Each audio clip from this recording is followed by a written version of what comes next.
सो hey everyone, आप लोग का बहुत बहुत स्वागत है आपके अपने यूट्यूब चैनल स्टडी पॉइंट रहा में। तो गाइज आप लोग के लिए मैं लेकर आई हूँ रेलवे ग्रुप डी 2025 का जीके जीएस का प्रीवियस ईयर का ब्रह्मास्त्र सीरीज लेकर आई हूँ, जो कि आप सभी स्टूडेंट के लिए बहुत ज्यादा इंपॉर्टेंट होने वाला है। और गाइज आज का जो ब्रह्मास्त्र सीरीज है, यानी कि आज के जो सेशन में वो आपको मैं सिर्फ जो है आपको केमिस्ट्री से पढ़ाऊंगी, ठीक है ना। तो यहाँ पे आपको जितना भी प्रश्न मिलेगा वो सारे केमिस्ट्री से, और एक एक पॉइंट को केमिस्ट्री के मैं सारे पॉइंट को क्लियर करूंगी गाइस। कोशिश करूंगी अपनी तरफ से सारी चीजों को क्लियर आउट करने की, ताकि आप लोगों के जितने भी कंफ्यूजन भी कहीं पे होंगे तो वो सारी कंफ्यूजन को क्लियर आउट कर सकूं, ठीक है।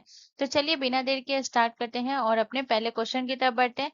आप सभी से ये रिक्वेस्ट है कि प्लीज चीजों को नोट करते हुए चलिएगा। तो आज का हमारा पहला प्रश्न है, क्वेश्चन नंबर 1 है। क्वेश्चन नंबर 1 हमसे कह रहा है कि परमाणु संख्या किसके बराबर होती है। तो परमाणु संख्या न्यूट्रॉन की संख्या के बराबर होती है, इलेक्ट्रॉन की संख्या के बराबर होती है, प्रोटॉन की संख्या के बराबर होती है, या फिर द्रव्यमान की संख्या के बराबर होती है। तो गाइज इसका जो करेक्ट आंसर हो जाएगा वो हो जाता है परमाणु संख्या जो है वो आपके प्रोटॉन की संख्या के बराबर होती है। ये प्रश्न कितना बार एग्जाम में पूछा गया है, जो कि आपके लिए बहुत ज्यादा इंपॉर्टेंट है, याद रखिएगा। प्रोटॉन की संख्या के बराबर होती है। और अगर आपसे पूछा जाए कि परमाणु संख्या को जो है इसको जो है इसका प्रतीक क्या है, ठीक है। जैसे कि मान के चलते हैं कि इसका जो है प्रतीक आपको ध्यान रखना है। प्रतीक जैसे हाइड्रोजन का प्रतीक H होता है, तो उसी तरीके से परमाणु संख्या का प्रतीक क्या होता है, परमाणु को Z से दर्शाया जाता है, ठीक है, परमाणु संख्या को। तो ये याद रखिएगा, ठीक है। इसके अलावा अगर मैं बात करूँ तो यहाँ पे आपको याद रखना है कि जैसे अगर मैं आपको कुछ एग्जाम्पल बताऊं कि जैसे इलेक्ट्रॉन की संख्या पे ये कैसे है, जैसे अगर मैं बताऊं तो याद रखिएगा, अगर हाइड्रोजन में एक प्रोटॉन होगा, ठीक है, एग्जाम्पल के तौर पे अगर मैं बताऊं तो यहाँ पे आपको ध्यान रखना है हाइड्रोजन, ठीक है। हाइड्रोजन में अगर एक प्रोटॉन होगा, तो हाइड्रोजन में अगर एक प्रोटॉन होगा गाइस, तो याद रखिएगा परमाणु संख्या इसकी कितनी हो जाएगी। हाइड्रोजन में जो है एक प्रोटॉन होगा, तो परमाणु संख्या भी जो है इसका कितना हो जाएगा, परमाणु संख्या जो भी है इसका जो है परमाणु संख्या भी एक ही होगा, ठीक है ना। तो हमेशा याद रखिएगा कि परमाणु संख्या जो है वो हमेशा प्रोटॉन की संख्या के बराबर होता है। तो ये जो है याद रखिएगा, इसका जो सबसे ज्यादा आपको कब ये समझ आएगा, ऐसे तो प्रश्न पूछा ही जाता है, लेकिन जब आप इसका न्यूमेरिकल बनाएंगे ना उस टाइम में ये बहुत काम आता है, ठीक है। वैसे बेसिकली अगर मैं बात करूँ तो ग्रुप डी वगैरह में ज्यादा न्यूमेरिकल पूछे नहीं जाते हैं, ठीक है। एक और एग्जांपल ले लेते हैं, चलिए ऑक्सीजन का ले लेते हैं, ठीक है। तो अगर मैं बात करूँ कि ऑक्सीजन, ठीक है ना, ऑक्सीजन, तो ऑक्सीजन में अगर मैं बात करूँ कि कितना प्रोटॉन, ऑक्सीजन में 8 प्रोटॉन है, ठीक है ना। तो इसका भी परमाणु संख्या क्या होगा, 8 प्रोटॉन है, तो परमाणु संख्या भी एक होगा, ठीक है। परमाणु संख्या कितना होगा, परमाणु संख्या 8 हो जाएगा, ठीक है। कितना हो जाएगा, 8 हो जाएगा। तो ये जो पॉइंट है ना ये आपको समझना है, ठीक है। इसके अलावा जो है हम कुछ प्रोटॉन के बारे में बात करेंगे कि प्रोटॉन की खोज किसने की, और जो है बहुत लोगों को कंफ्यूजन है प्रोटॉन की खोज के बारे में, ठीक है ना। तो ये भी मैं आपको समझाती हूँ। प्रोटॉन की खोज बहुत लोगों को लगता है कि रदरफोर्ड ने किया है, और बहुत लोगों को लगता है कि ईगोल टी ने प्रोटॉन की खोज की है, ठीक है ना। तो ये दोनों में जो है बच्चे कंफ्यूज हो जाते हैं। तो यहाँ पे मैं आपको समझा देती हूँ। ऐसे जो है आपको याद रखना है कि जो आपके जो है प्रोटॉन की खोज जो है ये किसने की है। तो अगर आपसे प्रश्न ये पूछा जाए तो इसका जो करेक्ट आंसर हो जाएगा वो हो जाएगा रदरफोर्ड ने, ठीक है ना। किसने की है, रदरफोर्ड ने, रदरफोर्ड। और रदरफोर्ड ने जो है कब की थी प्रोटॉन की खोज गाइस, तो याद रखिएगा इन्होंने की थी 1917 में, ठीक है। 1917 में इन्होंने जो है याद रखिएगा प्रोटॉन की खोज की। अब बहुत लोगों को लगता है कि प्रोटॉन की खोज जो है ये किसने की है गाइस, तो प्रोटॉन की खोज बहुत लोगों को लगता है कि ईगोल्ड स्टीन ने की थी, ठीक है ना। तो ईगोल्ड स्टीन ने प्रोटॉन की खोज नहीं की थी, ठीक है। ईगोल्ड स्टीन की अगर मैं बात करूं तो यहाँ पे जो है बहुत लोगों को अगर लगता भी है तो मैं उनका समझा देती हूँ, ठीक है ना। ईगोल्ड स्टीन, तो ईगोल स्टीन से आपको याद क्या रखना है कि इन्होंने जो है इसकी खोज नहीं की थी, प्रोटॉन की खोज नहीं की थी, बट हाँ जो एक एनोड किरण था गैस, एनोड किरण की इन्होंने खोज की थी, जो कि जिससे पता चला था प्रोटॉन के बारे में, ठीक है ना। लेकिन इन्होंने प्रोटॉन को नहीं खोजा था, लेकिन एनोड किरण को जरूर खोजा था, ठीक है ना। तो अगर पूछा जाए कि एनोड किरण को किसने खोजा है, एनोड, ANOD, ठीक है, एनोड, एनोड किरण की खोज की, एनोड किरण की खोज की थी, ठीक है। और कब की थी गाइस इन्होंने एनोड किरण की खोज, तो ये भी याद रखिएगा। 1886 में, ठीक है ना, 1886 में। तो सबसे पहले ईगोल स्टीन ने जो है प्रोटॉन को नहीं खोजा था, लेकिन जो है ये प्रोटॉन किरणों की खोज जरूर की थी, ठीक है ना, एनोड किरण की खोज की थी, ठीक है। इसके अलावा अगर मैं बात करूं तो एनोड किरण में जो है ये जो है कैसा कण होता है गाइस, तो याद रखिएगा एनोड किरण में जो है धनात्मक कण होता है, ठीक है ना, धनात्मक धनात्मक धनात्मक कण होते हैं, ठीक है। तो इन्होंने जो है और एनोड किरण से ही निकलने वाली जो है वो प्रोटॉन की खोज हुई थी, और कैथोड किरण से जो है वो इलेक्ट्रॉन का खोज हुआ था, ये आपको याद रखना है, ठीक है ना। अब यहाँ पे अगर मैं प्रोटॉन के बारे में बात करूँ तो यहाँ पे भी मैं आपको कुछ इंपॉर्टेंट पॉइंट लिखा देती हूँ जो कि प्रोटॉन के बारे में, और जब भी मैं इस तरीके से लिखाती हूँ मैं बॉक्स बना देती हूँ ताकि यहाँ पे आप लोगों को कोई कंफ्यूजन ना हो। तो जैसे कि प्रोटॉन से और क्या क्या प्रश्न पूछा जा सकता है गाइस, तो प्रोटॉन से आपसे पूछा जा सकता है इसका आवेश पूछा जा सकता है, द्रव्यमान पूछा जा सकता है। तो प्रोटॉन के आवेश के बारे में आपको याद रखना है कि प्रोटॉन का जो है आवेश कितना होता है। बहुत लोग नहीं पढ़ते हैं कि नहीं पूछता, लेकिन पूछता है, ये आपको याद रखना है, ठीक है। तो प्रोटॉन का आवेश जो होता है वो होता है 1.602 1.602 इंटू 10⁻⁻19 कूलाम्ब होता है, कूलाम्ब, ठीक है। तो ये आपको याद रखना है। इसके अलावा अगर मैं बात करूं तो इसका द्रव्यमान कितना होता है, द्रव्यमान, ठीक है। तो याद रखिएगा प्रोटॉन का जो द्रव्यमान होता है वो होता है 1.6726 1.6726 इंटू 10⁻⁻27, ठीक है ना, किलोग्राम होता है, ठीक है, किलोग्राम। ये इसका द्रव्यमान होता है प्रोटॉन का, ठीक है ना। और याद रखिएगा प्रोटॉन कहाँ पाया जाता है, तो प्रोटॉन पाया जाता है नाभिक में, ठीक है ना, न्यूट्रॉन के साथ, ठीक है। तो याद रखिएगा प्रोटॉन जो है ये कहाँ पाया जाता है, परमाणु के नाभिक में, परमाणु के परमाणु के नाभिक में पाया जाता है, नाभिक में पाया जाता है, ठीक है। तो इतना पॉइंट आपको याद रखना है। होपफुली आप लोग समझ गए होंगे प्रोटॉन की खोज के बारे में। यहाँ पे मैंने आपको अच्छे से समझा दिया, प्लीज याद रखिएगा। चलिए नेक्स्ट क्वेश्चन की तरफ। अगला क्वेश्चन हमारा क्वेश्चन नंबर 2 है गाइस। क्वेश्चन नंबर 2 कह रहा है कि इलेक्ट्रॉन की खोज किसने की थी। तो इलेक्ट्रॉन की खोज बोर ने की थी, रदरफोर्ड ने की थी, चैडविक ने की थी, या फिर थॉमसन ने की थी। तो गाइस इसका जो करेक्ट आंसर हो जाएगा वो हो जाएगा ऑप्शन डी, हमारा करेक्ट आंसर हो जाएगा, थॉमसन ने की थी, ठीक है, जे थॉमसन ने। अगर मैं बात करूँ कि इन्होंने इलेक्ट्रॉन की खोज जो है ये कब की थी गाइस, तो ये याद रखिएगा 1897 में इन्होंने इलेक्ट्रॉन की खोज की थी, आपको याद रखना। और पूछा जाता है कि इन्होंने इलेक्ट्रॉन की खोज जो है कौन से माध्यम से की, ठीक है ना। तो याद रखिएगा अगर माध्यम की अगर मैं बात करूं कि इन्होंने इलेक्ट्रॉन की खोज कौन से माध्यम से की थी गाइस, तो याद रखिएगा जो कैथोड किरण का जो है इन्होंने प्रयोग किया था, ठीक है। कैथोड किरण से जो है याद रखिएगा, कैथोड कैथोड किरण से किसकी खोज की थी, कैथोड किरण से जो है गाइस याद रखिएगा इलेक्ट्रॉन की खोज की, इलेक्ट्रॉन की इलेक्ट्रॉन की खोज की, ठीक है ना। और मैंने पीछे भी आपको बताया है कि जो प्रोटॉन की खोज हुई थी वो एनोड किरण से। अब यहाँ पे अगर आपसे पूछा जाए कि कैथोड किरण से जो है निकलने वाला कण कैसा था, निकलने वाला कण निकलने वाला कण, ठीक है ना। तो याद रखिएगा कैथोड किरण से निकलने वाला कण जो है ये कैसा था, ऋणात्मक था, ऋणात्मक था। और प्रोटॉन के बारे में मैंने बताया था कि वो धनात्मक था, ठीक है।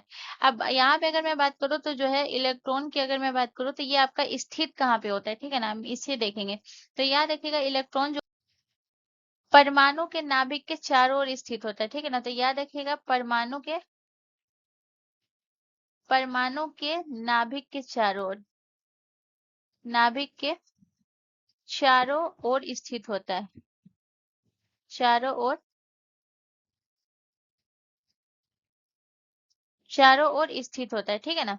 और याद रखिएगा चारों ओर स्थित होता है, और ये क्या होता है, जो आपका जो सब सेल्स होता है ना, ये क्या करता है, इलेक्ट्रॉन जो होता है ये सब सेल्स में घूमता रहता है, ठीक है ना। सब सेल्स मतलब समझते हैं, सब सेल्स मतलब होता है कक्षों में, ठीक है ना। तो याद रखिएगा इलेक्ट्रॉन जो होता है उपकक्षों को हम क्या कहते हैं guys? तो याद रखिएगा इसे हम कहते हैं सब सेल्स, सब सेल्स, ठीक है ना। सब सेल्स उपकक्षों में घूमते हैं, घूमते हैं। यानी कि अगर मैं आप इसका ड्राइंग बताऊं तो जैसे कि मान लेते हैं ये जो होता है, इसमें आपका जो है ये क्या होता है, ये आपका हो गया नाभिक, ठीक है ना। इसमें आपका क्या होता है, तो इसमें आपका होता है, इसमें अगर मैं बात करूं तो इसमें आपका होता है, एक होता है आपका प्रोटॉन होता है, प्रोटॉन होता है, और एक जो होता है ये न्यूट्रॉन होता है, ठीक है ना। ठीक है, न्यूट्रॉन जो न्यूट्रल होता है, और प्रोटॉन पे जो है ये धनात्मक चार्ज होता है। और इसकी अगर मैं खोज की बात करूं कि ये जो है इसकी इलेक्ट्रॉन की अगर मैं बात करूँ गाइस कि ये घूमता क्या है, तो यहाँ पे जो है अगर मैं बात करूँ तो यहाँ पे जो इसका जो सब सेल्स होता है ना, इसी को हम क्या बोलते हैं, सब सेल्स बोलते हैं, ठीक है ना। तो इसी पे जो है आपका इलेक्ट्रॉन जो है ये घूमता रहता है, ठीक है ना। ये स्वतंत्र अवस्था में होता है और ये घूमता रहता है, और इलेक्ट्रॉन पे कैसा चार्ज होता है, इलेक्ट्रॉन पे जो है ये नेगेटिव चार्ज होता है, ठीक है ना। तो ये जो है इलेक्ट्रॉन घूमता रहता है, और बीच में आपका प्रोटॉन और न्यूट्रॉन स्थित होता है, ठीक है ना। तो ये इसका ड्राइंग उतना सही से नहीं बताया बनाया, लेकिन समझाने के लिए मैं सिर्फ आपको बताई हूँ, ठीक है ना। तो ये हो गया इलेक्ट्रॉन के बारे में। ठीक है, इसके अलावा अगर मैं आपको बताऊं तो यहाँ पे आपको याद रखना है कि जे थॉमसन को इस खोज के लिए जो है नोबेल पुरस्कार भी मिला है, ठीक है ना। तो ये भी याद रखिएगा। सबसे पहले यहाँ पे मैं इलेक्ट्रॉन की बात कर रही हूँ, तो यहाँ पे मैं इलेक्ट्रॉन के बारे में और भी इम्पोर्टेंट पॉइंट हम देखेंगे जो कि इलेक्ट्रॉन से पूछे जा सकते हैं एग्जाम में, ठीक है ना। तो इलेक्ट्रॉन के बारे में और कौन कौन सा पॉइंट याद रखना है, तो याद रखिएगा इलेक्ट्रॉन का जो है इसका आवेश, ठीक है ना। आवेश आपको याद रखना ही है किसी भी हाल में, आवेश बहुत इंपॉर्टेंट, ठीक है। तो याद रखिएगा आवेश जो है इलेक्ट्रॉन का कितना होता है गाइस, तो याद रखिएगा इलेक्ट्रॉन का आवेश जो होता है वो होता है -1.602, ठीक है ना। -1.602 इंटू जो है 10⁻⁻19 कूलाम होता है, 19 कूलाम होता है, ठीक है। तो ये आपको याद रखना है, कूलाम, ठीक है। ये इसका आवेश होता है। इसके अलावा अगर मैं बात करूँ तो यहाँ पे आपको और क्या याद रखना है गाइस, आपको याद रखना है कि जो है इनको जो है नोबेल पुरस्कार से भी सम्मानित किया गया है, जे थॉमसन को। तो ये आप याद रख लीजिएगा कि जो है कभी कभी पूछ देता है कि इलेक्ट्रॉन के खोज के लिए जे थॉमसन को नोबेल पुरस्कार से कब सम्मानित किया गया, तो 1906 में, 1906 में जो है इन्हें नोबेल पुरस्कार से सम्मानित किया गया, नोबेल पुरस्कार से सम्मानित किया गया, ठीक है। तो यहाँ पे मैं क्लियरली सम्मानित नहीं लिखी हूँ, समझ गए होंगे आप लोग। एक जो है अब मैंने आपको इलेक्ट्रॉन और प्रोटॉन के बारे में बता ही दिया है, तो मैंने अब एक और जो है जेम्स चैडविक का याद रखिएगा, जो कि मैं न्यूट्रॉन के बारे में भी कुछ पॉइंट को बता दूं। तो याद रखिएगा जेम्स चैडविक ने जो है ये किसकी खोज की थी, जेम्स चैडविक ने जो है ये न्यूट्रॉन की खोज की थी, ठीक है ना। तो आपका इलेक्ट्रॉन और प्रोटॉन और न्यूट्रॉन तीनों क्लियर हो जाएगा, ठीक है। तो न्यूट्रॉन की बात करें तो इन्होंने जो है न्यूट्रॉन की खोज की, और इन्होंने न्यूट्रॉन की खोज कब की थी ये भी याद रखिएगा। तो इन्होंने न्यूट्रॉन की खोज की थी 1932 में। तो न्यूट्रॉन की 1932 में 1932 में खोज की, किसने की थी, जेम्स चैडविक ने, ठीक है ना, खोज की। इसके अलावा अगर मैं बात करूँ तो याद रखिएगा न्यूट्रॉन पे कोई भी कण नहीं होता है, ठीक है ना। याद रखिएगा न्यूट्रॉन जो है ये क्या होता है गाइस, तो याद रखिएगा ये होता है आपका न्यूट्रल होता है, यानी कि न्यूट्रॉन पे कोई भी कण नहीं होता है। और याद रखिएगा ये जो है परमाणु के नाभिक में किसके साथ होते हैं, प्रोटॉन के साथ। अभी मैंने आपको बोला भी था कि ये एक न्यूट्रॉन और प्रोटॉन जो है ये परमाणु के नाभिक में होते हैं, ठीक है ना। तो याद रखिएगा ये न्यूट्रॉन कहाँ होता है गाइस, तो याद रखिएगा न्यूट्रॉन जो है ये परमाणु के नाभिक में होता है, परमाणु के परमाणु के नाभिक में, नाभिक में स्थित होता है, ठीक है, स्थित होता है। और एक और याद रख लीजिएगा, इसी में आप नीचे लिख लीजिएगा कि इस पे कोई भी कण नहीं होता है, यानी कि ये न्यूट्रल होता है, ये आप नीचे लिख लीजिएगा, ठीक है। तो चलिए इतना पॉइंट आपको याद रखना है। और याद रखिएगा जेम्स चैडविक को भी नोबेल पुरस्कार से सम्मानित किया गया। तो जेम्स चैडविक को नोबेल पुरस्कार से सम्मानित कब किया गया था गाइस, तो याद रखिएगा इन्हें नोबेल पुरस्कार से सम्मानित किया गया था 1932-35 में, ठीक है ना। तो ये भी यहाँ पे नोट कर लीजिए, जगह तो नहीं है, नीचे ही लिख देती हूँ। तो याद रखिएगा 1932, ठीक है ना, 1932 में जो है इन्हें क्या मिला था, नोबेल प्राइज,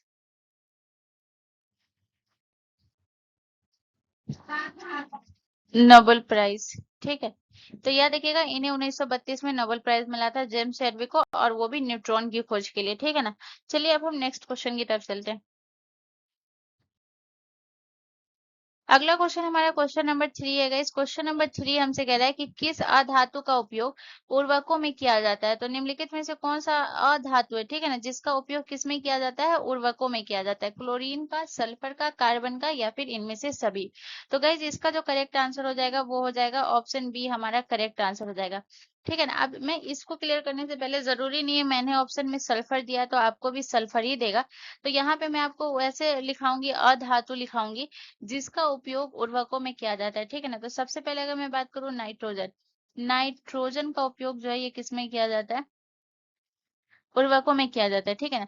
नाइट्रोजन के बारे में हम कुछ पॉइंट को देख लेते हैं। जैसे अगर मैं नाइट्रोजन के बारे में बात करूं तो पहला पॉइंट आपको याद रखना है कि जो है सबसे अधिक उपयोग होने वाला जो अधातु है, तो ये जो है ये कौन सा है, नाइट्रोजन है। ठीक है ना। लेकिन यहाँ पे जो है अगर मैं आपको बताऊं तो इसका काम क्या होता है, इसका जो है उर्वरकों में अगर इसका जो किया जाता है गाइस, तो याद रखिएगा ये जो है पत्तियों की जो है हरियाली को जो है बहुत तेजी से भी ये वृद्धि करता है। ठीक है ना। तो याद रखिएगा नाइट्रोजन क्या करता है, पत्तियों की हरियाली को, पत्तियों की हरियाली को, हरियाली को तेजी से वृद्धि करता है, तेजी से वृद्धि करता है, वृद्धि करता है। ठीक है ना। और जो है गाइस याद रखिएगा एक और पॉइंट इसके बारे में याद रखिएगा कि ये क्या करता है, ये जो है क्लोरोफिल के निर्माण में सहायक होता है। ठीक है ना। ये जो है नाइट्रोजन जो है याद रखिएगा, नाइट्रोजन जो है याद रखिएगा अमीनो अम्ल, और जो है याद रखिएगा क्लोरोफिल, क्लोरो, अभी पत्तियों की बात हो रही है तो मैं सिर्फ इसी के बारे में लिखाऊंगी। ठीक है ना। याद रखिएगा क्लोरोफिल, क्लोरोफिल के निर्माण में सहायक होता है, सहायक होता है। ठीक है। तो ये जो हो गया ये नाइट्रोजन के बारे में हो गया पहला आपका। ठीक है। इसके अलावा दूसरा देखेंगे, दूसरा हम देखेंगे, दूसरा आपका कौन सा है, दूसरा आपको याद रखना है फास्फोरस, फास्फोरस। ठीक है। तो फास्फोरस के बारे में हम क्या देखेंगे, इस फास्फोरस जो है इसका काम क्या होता है, ये जो है जड़ों की वृद्धि करने में ये सहायक होता है। ठीक है ना। फास्फोरस की अगर मैं बात करूं तो याद रखिएगा इसका काम क्या होता है, जड़ों की वृद्धि, जड़ों की वृद्धि में सहायक होता है। तो जड़ों की वृद्धि में तो ये सहायक होता है। इसके अलावा अगर मैं बात करूं तो फल, और याद रखिएगा फल फूल के निर्माण में भी सहायक होता है। ठीक है। फल फूल के निर्माण में सहायक होता है। तो इसका भी उर्वरकों के ही रूप में इसका उपयोग किया जाता है ताकि ये इसके जड़ों की वृद्धि हो सके, फल और फूल का निर्माण हो सके। ठीक है ना। इसके अलावा अगर मैं बात करूं तो एक है आपका सल्फर, जो कि मैंने सल्फर ऑप्शन में दिया ही हुआ है। ठीक है ना। तो सल्फर के बारे में हम जानेंगे। तो सल्फर के बारे में जानना है कि ये जो है ये क्या करता है गाइस, तो ये क्या करता है, प्रोटीन और एंजाइम निर्माण में जो है ये सहायक होता है। ठीक है ना। सल्फर जो है याद रखिएगा ये एंजाइम प्रोटीन एंजाइम निर्माण में सहायक होता है, निर्माण में सहायक होता है। और ये जो है ना गाइस याद रखिएगा ये सारे आपके जो है याद रखिएगा ये क्या है, ये है आपके अधातु के बारे में मैं बताई हूँ। ठीक है ना। और याद रखिएगा ये जो है सल्फर जो है इसका रासायनिक प्रतीक क्या होता है ये भी लिख लीजिए। तो सल्फर का जो है रासायनिक प्रतीक, रासायनिक रासायनिक प्रतीक। ठीक है ना। तो सल्फर का रासायनिक प्रतीक क्या होता है गाइस, तो याद रखिएगा सल्फर का रासायनिक प्रतीक होता है एस। और इसका जो है परमाणु क्रमांक की अगर मैं बात करूं तो इसका परमाणु क्रमांक होता है, परमाणु क्रमांक, परमाणु परमाणु क्रमांक। तो इसका परमाणु क्रमांक सल्फर का कितना होता है गाइस, तो याद रखिएगा वो होता है 16। ठीक है। तो इतना पॉइंट आपको याद रखना है। चलिए नेक्स्ट क्वेश्चन की तरफ।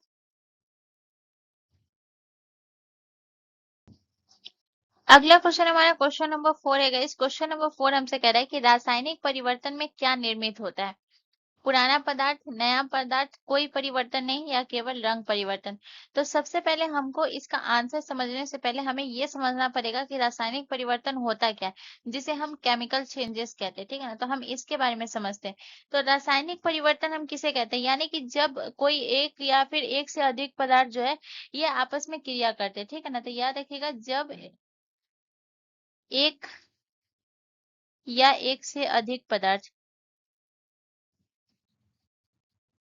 एक से अधिक पदार्थ, अधिक पदार्थ आपस में क्रिया करते हैं, ठीक है ना।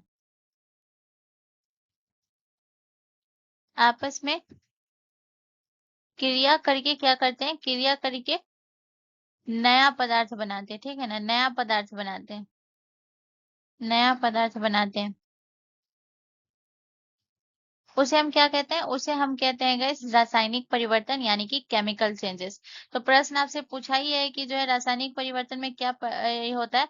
तो यहाँ पे मैंने लिखा भी है कि क्या होता है, नया पदार्थ, ठीक है ना। क्या होता है, नया पदार्थ। तो ऑप्शन बी हमारा करेक्ट आंसर हो जाएगा, ठीक है।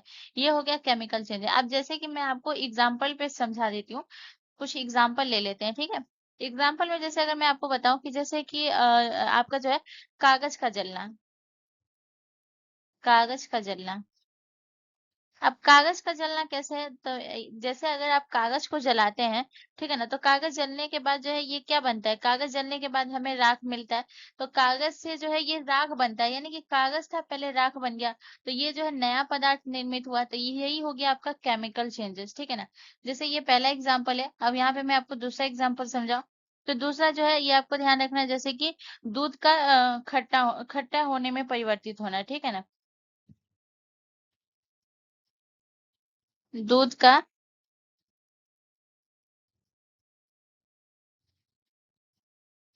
खट्टा होना। तो अब दूध अगर खट्टा हो जाता है गाइस, तो याद रखिएगा, या तो वो देखते होंगे जब भी आपका जो है दूध जो वो खट्टा हो जाता है तो वो जमने लगता है, ठीक है ना।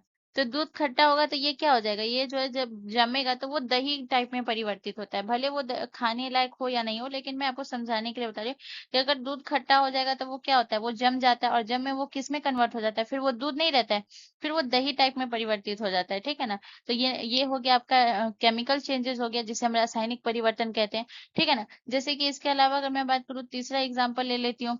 तो हो गया आपका खाना पकना।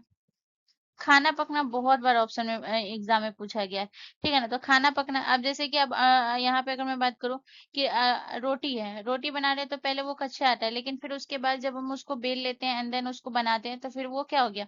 तो ये सारे आपके केमिकल चेंजेस है। जब भी कोई चीज से नया पदार्थ बनेगा, हमेशा केमिकल चेंजेस में सिर्फ आपको यही एक चीज रखना है कि केमिकल चेंजेस में वही होता है जब नया पदार्थ बनता है, तो समझिए वो केमिकल चेंजेस है।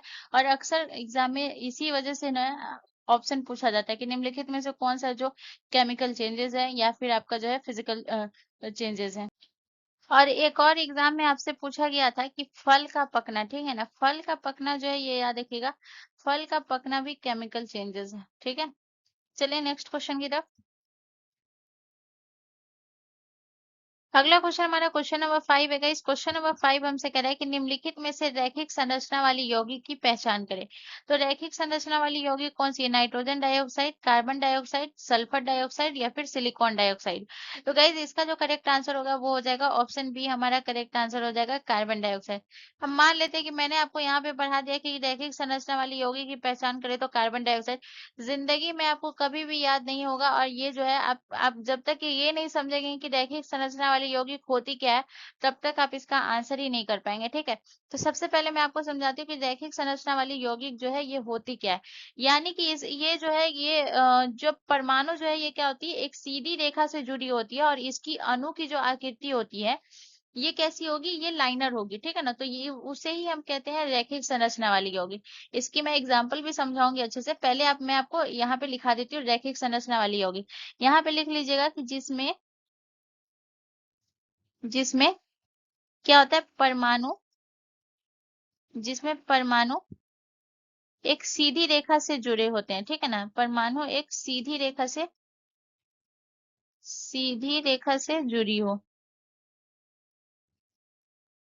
सीधी रेखा से जुड़े होते हैं, ठीक है, जुड़े होते हैं। और याद रखिएगा, और आकृति और अणु की जो आकृति होती है,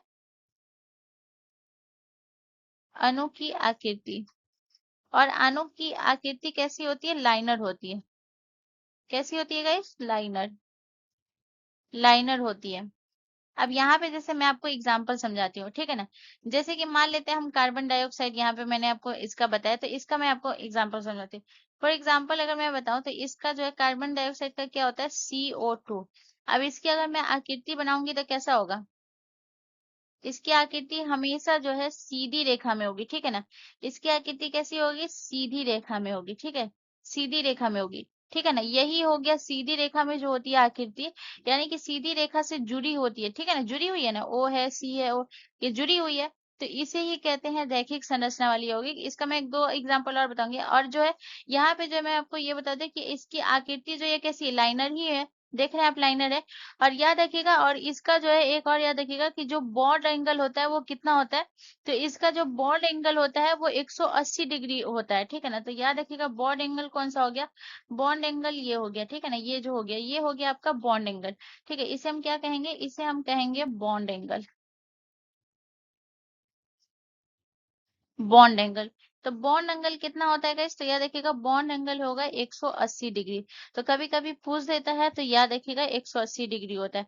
तो ये मैं आपको होपफुली समझा पाई होंगी रैखिक संरचना वाली यौगिक। अब जैसे मैं इसके दो तीन एग्जांपल और बताऊं कि रैखिक संरचना वाले यौगिक की जो है और कौन कौन से जो रैखिक संरचना वाले यौगिक होते हैं, जैसे कि अगर मैं बताऊं तो एक हो गया आपका जो है मान लेते हैं आपका जो है कौन सा हो गया गाइस? तो याद रखिएगा हाइड्रोजन साइनाइड। हाइड्रोजन,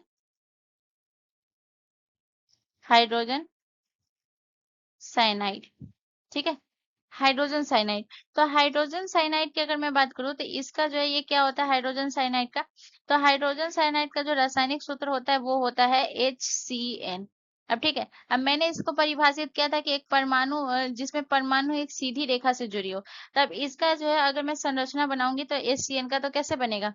ये बनेगा आपका H, सीधी रेखा से जुड़ी, फिर हो गया C, फिर इसका जो है ट्रिपल बॉन्ड होगा, एंड देन होगा N। तो ये सीधी रेखा से, ये कितने बॉन्ड से जुड़ा है ये नहीं बोला है, हमेशा बोलेगा ये सीधी रेखा से जुड़ी हो, ठीक है ना। तो याद रखिएगा ये हो गया आपका। इसके अलावा अगर मैं बात करूँ इस तरीके से आपका ये बनेगा। अब जैसे एक और मैं ले लेती हूँ, ठीक है। एक और आपका मैं ले लेती हूँ आपका हो जाता है हाइड्रोजन गैस, ठीक है। एक और एग्जाम्पल ले लेते हैं हाइड्रोजन गैस का। हाइड्रोजन, हाइड्रोजन गैस, ठीक है। अब हाइड्रोजन गैस का अगर मैं ले लूं तो इसका इसका क्या होता है हाइड्रोजन गैस का? हाइड्रोजन गैस का होता है H2, ठीक है। अब इसकी अगर मैं संरचना बनाऊंगी तो कैसे बनेगा? रैखिक संरचना वाली, जिसमें क्या बोला है कि परमाणु एक सीधी रेखा से जुड़ी हो। तो ये भी सीधी रेखा से जुड़ी हुई है ना। सीधी रेखा से जुड़ी, तो ये सारे कैसे हो जाएंगे? ये सारे आपके रैखिक संरचना वाले में आ जाएंगे, ठीक है ना। तो समझ पा रहे हैं ना आप? तो यही होता है। चलिए नेक्स्ट क्वेश्चन की तरफ। अगला क्वेश्चन हमारा क्वेश्चन नंबर 6 है गाइस। क्वेश्चन नंबर 6 कह रहा है कि एसिटिक अम्ल का सामान्य नाम क्या है? तो एसिटिक अम्ल का कास्टिक सोडा है, सिरका है, नमक है, या फिर चूना पत्थर है? तो गाइस इसका जो करेक्ट आंसर होगा वो हो जाएगा ऑप्शन बी, हमारा करेक्ट आंसर होगा, ठीक है। अगर इसी जगह आपसे प्रश्न पूछा जाता है कि सिरका का रासायनिक नाम क्या है, तो इसका करेक्ट आंसर क्या हो जाता है? एसिटिक अम्ल हो जाता है, ठीक है ना। यहाँ पे अगर मैं बात करूँ तो यहाँ पे अब मैं आपको बताऊंगी कि जो है सिरका एसिटिक अम्ल का जो है ये सूत्र क्या होता है, ये आपको याद रखना है, ठीक है। इसका रासायनिक सूत्र क्या होता है? तो याद रखिएगा इसका रासायनिक सूत्र होता है CH3COOH। और इसका जो है ये चैन कैसे बनेगा? तो यहाँ पे आप देख सकते हैं जो पिक्चर में है ये एसिटिक अम्ल का है, ठीक है। इसके अलावा अगर मैं बात करूँ तो यहाँ पे जो ये सारे ऑप्शन में आपके सामान्य नाम दिए हुए हैं। रासायनिक नाम की बात करें तो याद रखिएगा कास्टिक सोडा, ठीक है ना। कास्टिक सोडा का जो है रासायनिक नाम क्या होता है? तो कास्टिक सोडा का रासायनिक नाम होता है सोडियम, सोडियम हाइड्रोक्साइड, हाइड्रोक्साइड, ठीक है। सोडियम हाइड्रोक्साइड होता है। अब यहाँ पे अगर मैं बात करूँ तो ये आपको याद रखना है सोडियम हाइड्रोक्साइड का जो है ये फॉर्मूला क्या होता है? तो याद रखिएगा सोडियम हाइड्रोक्साइड का जो फॉर्मूला होता है वो होता है NaOH, ठीक है। इसका फॉर्मूला क्या होता है? NaOH। तो ये हो गया कास्टिक सोडा की। अब बात करते हैं नमक, ठीक है ना। तो नमक का तो बहुत ये है, बहुत लोगों को पता होगा। नमक का क्या होता है guys? तो याद रखिएगा नमक का होता है आपका sodium chloride, sodium, sodium chloride, chloride, ठीक है। तो सोडियम क्लोराइड होता है। अब वहीं पे इसका अगर मैं बात करूँ इसका फॉर्मूला क्या होता है, तो मैं सीधा फॉर्मूला लिख देती हूँ। तो सोडियम क्लोराइड यानी नमक का होता है NaCl। ठीक है, ये हो गया। इसके अलावा यहाँ पे जो है आपका चूना पत्थर है, तो मैं इस साइड चूना पत्थर लिख देती हूँ। ठीक है ना, चूना पत्थर, चूना पत्थर। ठीक है, तो इसके बारे में, तो चूना पत्थर का सब रासायनिक नाम की अगर मैं बात करूँ तो इसका रासायनिक नाम क्या है, इसे याद रखिएगा। चूना पत्थर का रासायनिक नाम है calcium carbonate. Calcium, calcium, calcium carbonate. ठीक है, इसके अलावा अगर मैं बात करूँ कि इसका जो है फॉर्मूला क्या होता है कैल्शियम कार्बोनेट का, तो याद रखिएगा कैल्शियम कार्बोनेट का फॉर्मूला होता है CaCO3। CaCO3। ठीक है, ये हो गया चूना पत्थर। इसके अलावा अगर मैं बात करूँ तो याद रखिएगा एक और लिख लीजिए जो कि इम्पोर्टेंट है, पूछा जाता है। तो यहाँ पे है एक और, याद रखिएगा किसका, याद रखिएगा इस कास्टिक पोटास का। ठीक है ना, कास्टिक, कास्टिक पोटास। ठीक है, तो कास्टिक पोटास की अगर मैं बात करूं तो इसका जो है ये सामान्य नाम है। ठीक है ना, इसका जो है रासायनिक नाम क्या होता है guys? तो होता है potassium hydroxide. Potassium, potassium hydroxide होता है। हाइड्रोक पोटेशियम हाइड्रोक्साइड होता है। ठीक है, और वहीं अगर मैं बात करूँ इसका फॉर्मूला क्या होता है guys? तो याद रखिएगा इसका फॉर्मूला होता है KOH। KOH इसका फॉर्मूला होता है। ठीक है, चलिए नेक्स्ट क्वेश्चन की तरफ। अगला क्वेश्चन हमारा क्वेश्चन नंबर 7 है गाइस। क्वेश्चन नंबर 7 हमसे कह रहा है कि हाइड्रोजन की खोज किसने की थी। तो हाइड्रोजन की खोज किसने की थी? रॉबर्ट बॉयल ने, हेनरी कैवेंडिश ने, जॉन डाल्टन ने, या फिर इनमें से कोई नहीं। तो गाइस इसका जो करेक्ट आंसर हो जाएगा वो हो जाएगा ऑप्शन आपका बी, करेक्ट आंसर हो जाएगा। हाइड्रोजन की खोज जो है हेनरी कैवेंडिश ने की थी। और याद रखिएगा इन्होंने हाइड्रोजन की खोज जो है ये कब की थी, तो याद रखिएगा 1766 में जो है इन्होंने हाइड्रोजन की खोज की थी, ये आपको याद रखना है। ठीक है, अब यहाँ पे अगर मैं बात करूँ तो सबसे पहले हम किसके बारे में बात करेंगे, इन्होंने जो हाइड्रोजन की खोज की थी इनके बारे में पहले हम विस्तार से समझते हैं। ठीक है, तो याद रखिएगा हेनरी कैवेंडिश ने जो है हाइड्रोजन की खोज की थी 1766 में। तब इन्होंने हाइड्रोजन नाम नहीं दिया था, इन्होंने इसका नाम क्या दिया था, ज्वलनशील वायु नाम दिया था। ठीक है ना, तो पूछा जाता है कि जब हेनरी कैवेंडिश ने जो इसका खोज किया था तो इन्होंने नाम क्या दिया था, तो याद रखिएगा ज्वलनशील, ज्वलनशील, ज्वलनशील वायु, ज्वलनशील वायु नाम दिया।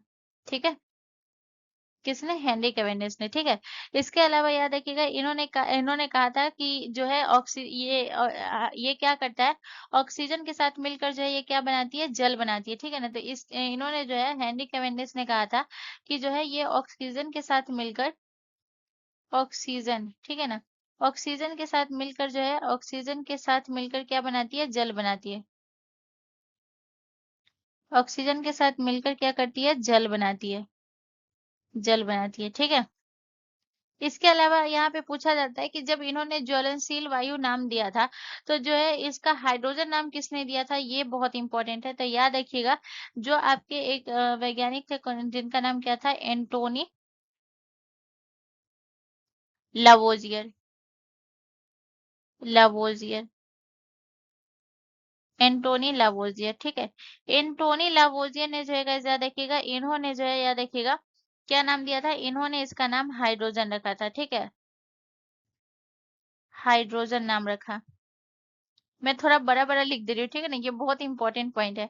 हाइड्रोजन नाम रखा। और कब रखा था गाइस, तो याद रखिएगा इन्होंने हाइड्रोजन नाम रखा था 1783 में। ठीक है, यानी कि जब इसकी खोज हुई थी 1766 में, तब इसका नाम ज्वलनशील वायु था, लेकिन एंटोनी लावोजियर ने हाइड्रोजन नाम रखा 1783 में। अब यहाँ पे मैं आपको एक एक करके जितना भी हाइड्रोजन से इंपॉर्टेंट पॉइंट बनेंगे उन सब का एक एक करके क्लियर करेंगे।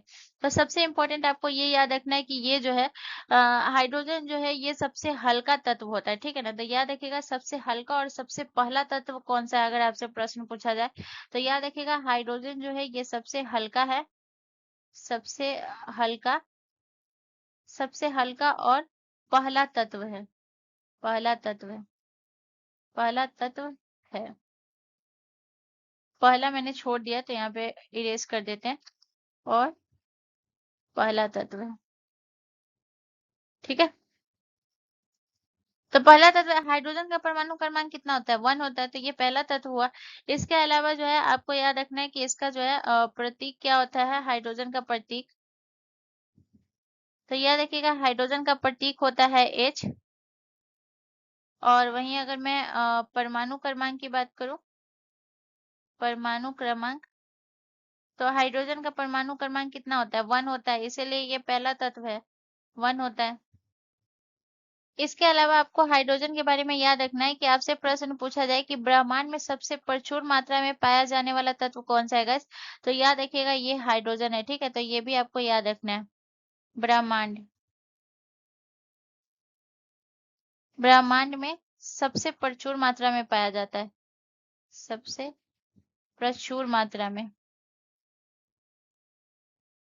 प्रचुर मात्रा में पाया जाता है, ठीक है। तो इतना पॉइंट आपको हाइड्रोजन के बारे में याद रखना है, ठीक है। चलिए नेक्स्ट क्वेश्चन की तरफ। अगला क्वेश्चन हमारा क्वेश्चन नंबर 8 है गाइस। क्वेश्चन नंबर 8 हमसे कह रहा है कि कार्बन के कौन से दो मुख्य रूप है। तो कार्बन के कौन से दो मुख्य रूप हैं, हीरा और ग्रेफाइट, हीरा और सिलिकॉन, ग्रेफाइट और सल्फर, सल्फर और ऑक्सीजन। तो गाइस इसका जो करेक्ट आंसर होगा वो हो जाएगा ऑप्शन ए, हमारा करेक्ट आंसर हो जाएगा। हीरा और ग्रेफाइट जो है ये कार्बन के दो मुख्य रूप है। तो सबसे पहले हम बात करेंगे हीरा के बारे में, ठीक है।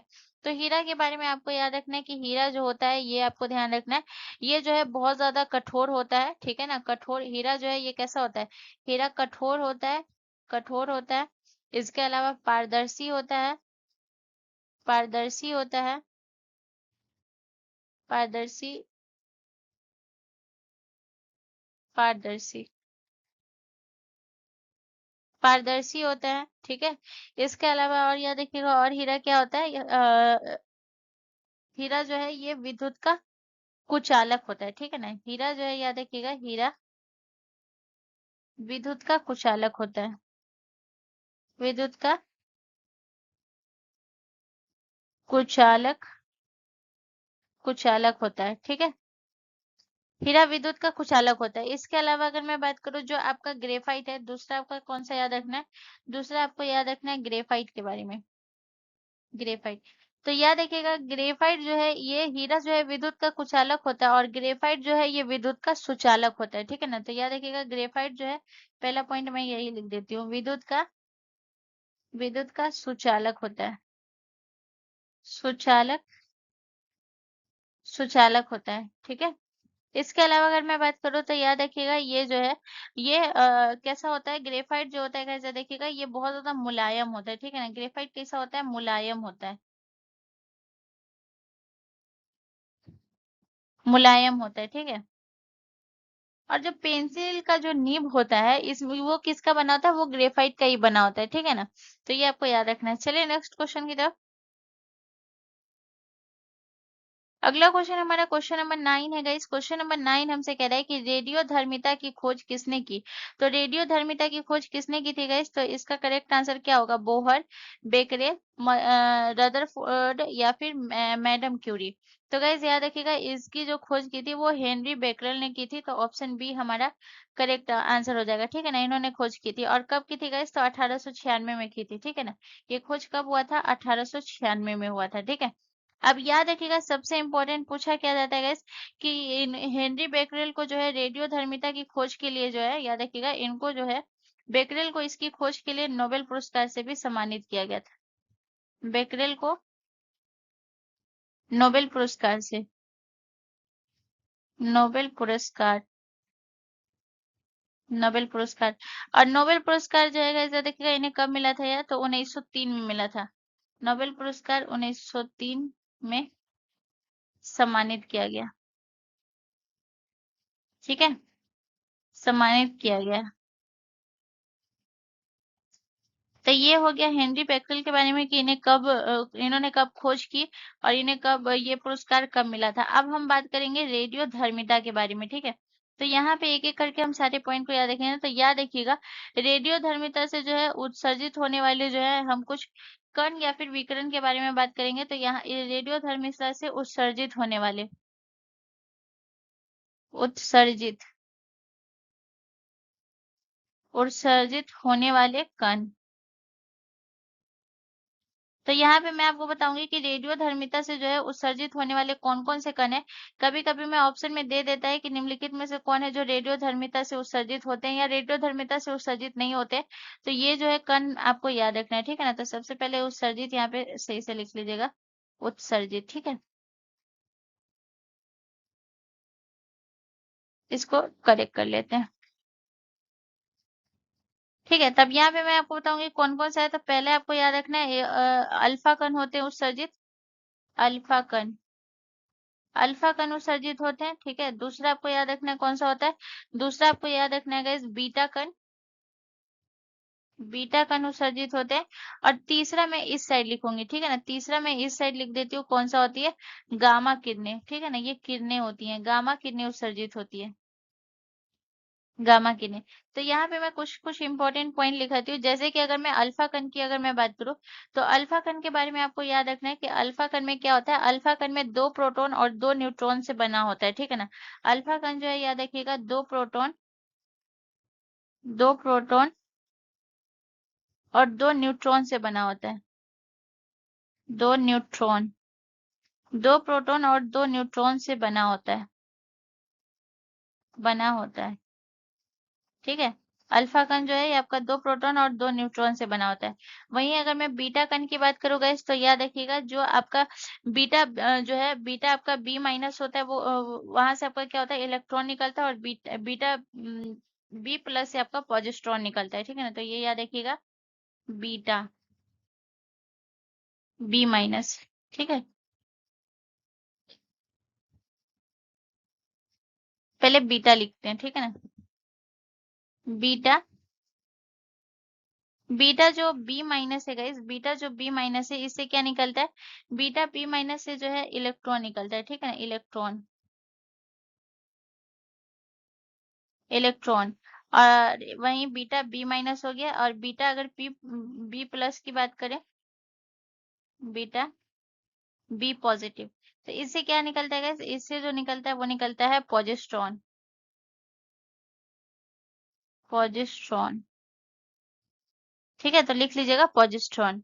इसके अलावा अगर मैं बात करूँ गामा किरणें की गाइस, तो गामा किरणें के बारे में आपको क्या याद रखना है कि याद रखिएगा ये जो है ये इसका जो उत्सर्जन होता है ये कब होता है, तो ये बहुत इंपॉर्टेंट है, याद रखिएगा इसका जो उत्सर्जन होता है गामा किरणों का जो उत्सर्जन होता है ये अल्फा और बीटा के बाद जो है ये नाभिक ऊर्जा को जो है कम करने के लिए इसका उत्सर्जन होता है, ठीक है ना। तो याद रखिएगा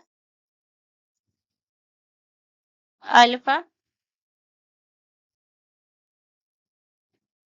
अल्फा या फिर बीटा, ठीक है ना, अल्फा या फिर बीटा के 6 के बाद, ठीक है ना, अल्फा बीटा 6 के बाद,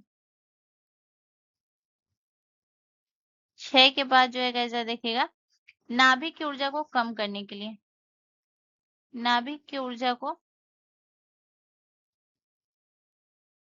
नाभिक की ऊर्जा को कम करने के लिए जो है इस ये जो है इसका उत्सर्जन होता है, ठीक है ना, नाभिक की ऊर्जा को कम करने के लिए, करने के लिए इसका उत्सर्जन होता है, ठीक है ना। तो होपफुली आप लोग समझ गए होंगे इससे उत्सर्जित कौन कौन सा कण होता है।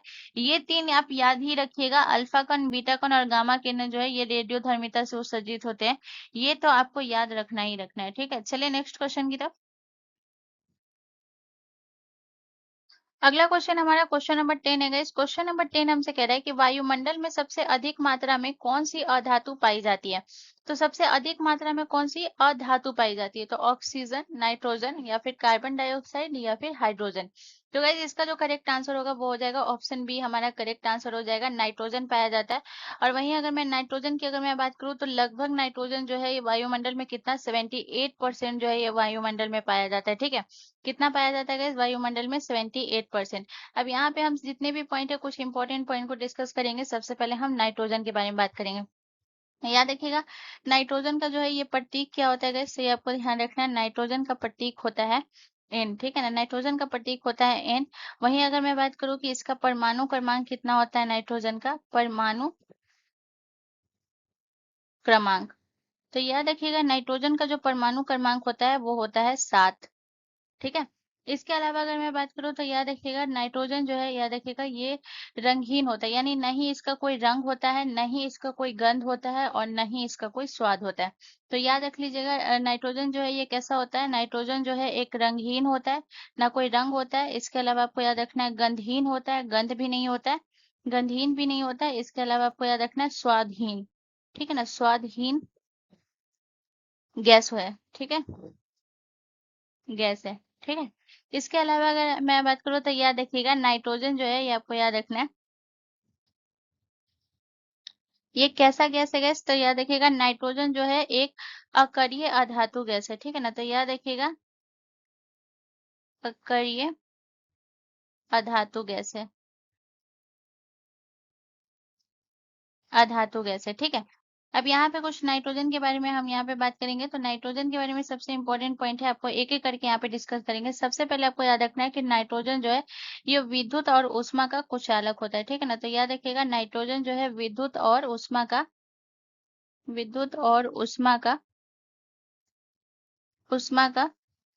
क्या होता है, कुचालक होता है। ठीक है ना, कुचालक,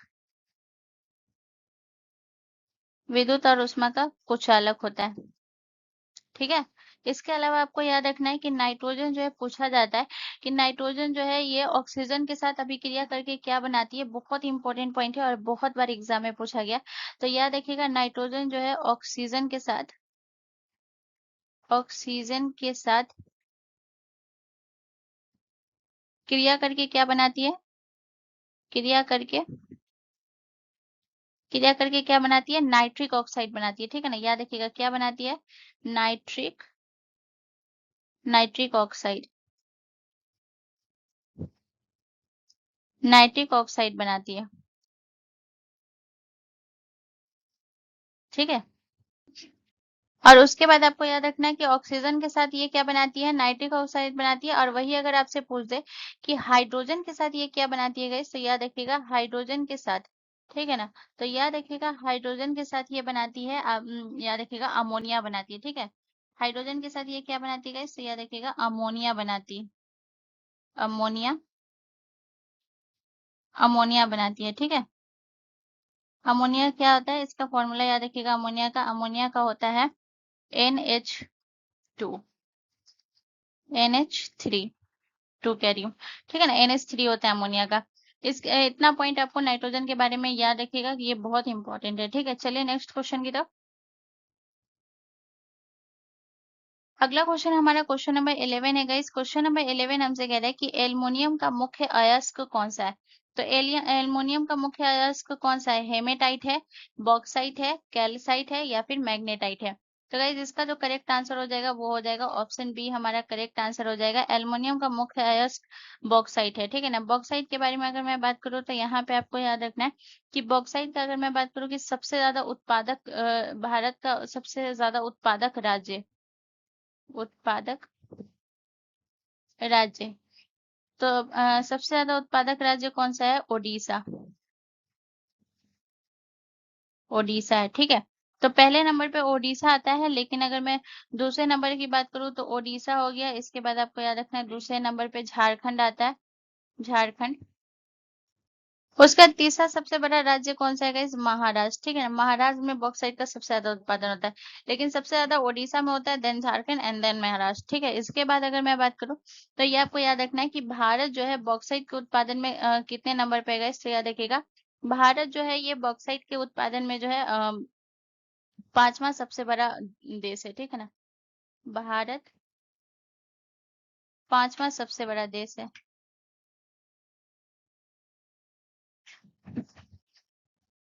पांचवा सबसे बड़ा देश है। चलिए नेक्स्ट क्वेश्चन की तरफ। अगला क्वेश्चन हमारा क्वेश्चन नंबर 12 है गाइस। क्वेश्चन नंबर 12 हमसे कह रहा है कि पीतल किसकी मिश्र धातु है। तो पीतल किसकी मिश्र धातु है, तांबा और टीन की, तांबा और निकल की, तांबा एवं जस्ता की या फिर तांबा एवं लोहा की। तो गाइज इसका जो करेक्ट आंसर होगा वो हो जाएगा ऑप्शन सी, हमारा करेक्ट आंसर हो जाएगा। पित्तल किसकी मिश्र धातु है? तांबा और जस्ता की मिश्र धातु है, ये आपको ध्यान रखना है। अगर मैं बात करूं कि पित्तल में जो है ये तांबा और जस्ता कितना होता है, ये मैं आपको बता देती हूँ। तो कभी कभी ये भी पूछा जाता है, तो ये आपको याद रखना है। अगर मैं तांबा की बात करूँ तो ये आपको ध्यान रखना है, पित्तल में तांबा जो होता है वो होता है आपका 60 से 70% ऑलमोस्ट होता है, ठीक है ना। 60 से 70% जो है ये तांबा होता है, ठीक है। इसके अलावा अगर मैं जस्ता की बात करूँ तो वही जस्ता अगर आपका हो जाएगा, जस्ता आपका जो हो जाएगा ये कितना हो जाएगा, 30 से 40%। 30 से 40%, ठीक है। तो ये हो गया पित्तल की मिश्र धातु हो गई, ठीक है ना, तांबा और जस्ता। यहाँ पे अगर मैं बात करूँ तो पित्तल के बारे में हम बात करेंगे कि पित्तल का जो है वो उपयोग कहाँ कहाँ होता है। तो कभी कभी उपयोग से भी प्रश्न पूछा जाता है, तो इसके उपयोग के बारे में याद रखिएगा। पित्तल का उपयोग जो है ये कहाँ कहाँ होता है, ठीक है ना। तो ये आपको ध्यान रखना है, पित्तल का जो उपयोग होता है खासकर ये जो है बहुत ज्यादा इंपॉर्टेंट है, याद रखिएगा। वाद्य यंत्र, वाद्य यंत्र में जो है, वाद्य यंत्रों में पित्तल का उपयोग होता है, खासकर बांसुरी वगैरह जो होता है ना इसमें ज्यादा होता है, ठीक है। इसके अलावा अगर मैं बात करूँ ताले में जो है ये पित्तल का ताला होता है, ठीक है, आपने सुना भी होगा, ताला हो गया, ताले में इसका उपयोग होता है। इसके अलावा अगर मैं बात करूँ तो पित्तल का बर्तन होता है, बर्तन में इसका उपयोग होता है पित्तल का। इसके अलावा अगर मैं बात करूँ तो आपका जो है जो सजावटी वस्तु होती है, सजावटी सजावटी वस्तुएं में, ठीक है ना। तो ये आपको ध्यान रखना है, ये किसका उपयोग होता है, ये होता है आपका जो है पित्तल का, ठीक है। तो ये जो है आपको पित्तल के बारे में हो गया। इसके अलावा अगर मैं बात करूँ तो एक और याद रखिएगा गाइस, कि जो आपका जो है ये तांबा और टीन, ठीक है ना। ऑप्शन ए आप देख रहे होंगे, ये है आपका तांबा और टीन। तांबा और टीन जो है ये किसका मिश्र धातु है गाइस? तो कांसा का मिश्र धातु है, जिसे हम ब्रॉन्ज कहते हैं। कांसा का मिश्र धातु है, कांसा का मिश्र धातु है, ठीक है। अब यहाँ पे अगर मैं बात करूँ तो ये आपको याद रखना है गाइस, कि अगर मैं कांसा की बात करूँ तो ये तांबा और टिन का मिश्र धातु है। तो इसमें जो है कांसा में अगर मैं बात करूँ तांबा कितना परसेंट होता है गाइस, तो याद रखिएगा। कांसा में जो है तांबा होता है ऑलमोस्ट 88% जो है ये तांबा होता है, ठीक है ना। और वहीं अगर मैं बात करूँ कि इसमें जो है टिन कितना होता है, तो 12% जो है टिन होता है, टिन। तो टिन कितना होता है, ये आपको ध्यान रखना है। टिन जो होता है ये 12% होता है, ठीक है। इसके अलावा जैसे मैं बात करूं कि जो कांसा का जो है ये उपयोग कहाँ कहाँ होता है, ये आपको ध्यान रखना है। इसके हम उपयोग के बारे में अगर हम बात करेंगे तो ये आपको ध्यान रखना है। इसका उपयोग होता है घंटिया बनाने में, ठीक है ना। तो घंटिया बनाने में जो है ये किसका उपयोग होता है, तो घंटिया बनाने में जो है ये कांसा का होता है, ठीक है। इसके अलावा अगर मैं बात करूँ तो याद रखिएगा, मूर्तियां बनाने में जो है ये किसका उपयोग होता है, मूर्तियाँ बनाने में। तो ये भी होता है, इसका ही उपयोग होता है। इसके कांसा का बर्तन भी बनता है, तो इसका उपयोग बर्तन में भी होता है, ठीक है। तो यहाँ पे मैंने आपको दो बता दिया, पीतल और कांसा के बारे में। अब मैं आपको कुछ बताती हूँ, कुछ और इम्पोर्टेंट जो कि एग्जाम में पूछे जाते हैं, तो मैं उसके बारे में बताती हूँ। तो एक मैं आपको यहाँ पे लिखाऊंगी स्टील के बारे में, ठीक है। एक मैं आपको लिखा रही हूँ किसके बारे में, स्टील के बारे में। तो कलर हम रेड ले लेते हैं, स्टील, ठीक है। तो स्टील जो है ये किसका मिश्र धातु है गाइस, तो याद रखिएगा। स्टील जो है ये जो है किसका मिश्र धातु है, लोहा और कार्बन का, ठीक है ना। स्टील जो है ये किसका मिश्र धातु है, लोहा, लोहा और कार्बन का जो है ये याद रखिएगा, ये मिश्र धातु है, ठीक है। इसके अलावा दूसरा आपसे एग्जाम में बहुत बार पूछा गया, दूसरा पूछा गया है स्टेनलेस स्टील, ठीक है ना। दूसरा पूछा गया है स्टेनलेस, स्टेनलेस स्टेनलेस स्टील, ठीक है ना, दूसरा पूछा गया। तो स्टेनलेस स्टील की अगर मैं बात करूँ तो ये आपको ध्यान रखना है, ये किसका मिश्र धातु है गाइस, स्टेनलेस स्टील। तो स्टेनलेस स्टील जो है ये लोहा का और क्रोमियम और निकल का मिश्र धातु है, ठीक है ना। तो ये किसका किसका मिश्र धातु है, लोहा का प्लस याद रखिएगा क्रोमियम, क्रोमियम, ठीक है। अब प्लस आपको याद रखना है निकल, इसका जो है मिश्र धातु है, ठीक है ना। तो ये आपको याद रखना है। चलिए नेक्स्ट क्वेश्चन की तरफ। अगला क्वेश्चन हमारा क्वेश्चन नंबर 13 है गाइस। क्वेश्चन नंबर 13 हमसे कह रहा है कि निम्नलिखित में से किसका ईंधन मान सबसे अधिक होता है। तो सबसे ईंधन मान जो अधिक होता है वो प्राकृतिक गैस का होता है, चारकोल का होता है, हाइड्रोजन का होता है, या फिर गैसोलीन का होता है। तो गाइस इसका जो करेक्ट आंसर होगा वो हो जाएगा ऑप्शन सी, हमारा करेक्ट आंसर हो जाएगा हाइड्रोजन का होता है। अगर मैं ईंधन मान की बात करूँ गाइस तो याद देखिएगा, सबसे ज्यादा जो है हाइड्रोजन का होता है, ठीक है ना। हाइड्रोजन के बाद हाइड्रोजन के बाद किसका मान सबसे ज्यादा अधिक होता है, ये मैं यहाँ पे आपको लिखा रही हूँ। तो हाइड्रोजन के बाद जो है ये आपको याद रखना है, सबसे ज्यादा जो होता है हाइड्रोजन के बाद हो गया आपका एलपीजी का। एलपीजी के ईंधन का मान सबसे अधिक होता है, हाइड्रोजन के बाद की बात मैं कर रही हूँ, ठीक है ना, एलपीजी, एलपीजी, ठीक है। इसके अलावा दूसरे नंबर पे आपका कौन सा आ जाएगा, दूसरे नंबर पे आपका आता है जो है आपका सीएनजी, सीएनजी आता है। तीसरे नंबर पे अगर मैं बात करूँ तो आपका कौन सा आ जाएगा, तीसरे नंबर पे आपका आता है पेट्रोल, पेट्रोल हो गया, ठीक है। इसके अलावा जो है आपका डीजल हो गया। ये दोनों ही आपके जो है कितने नंबर पे आते हैं, तीसरे नंबर पे आते हैं। और एक और याद रखिएगा, एक हो गया आपका कैरोसिन,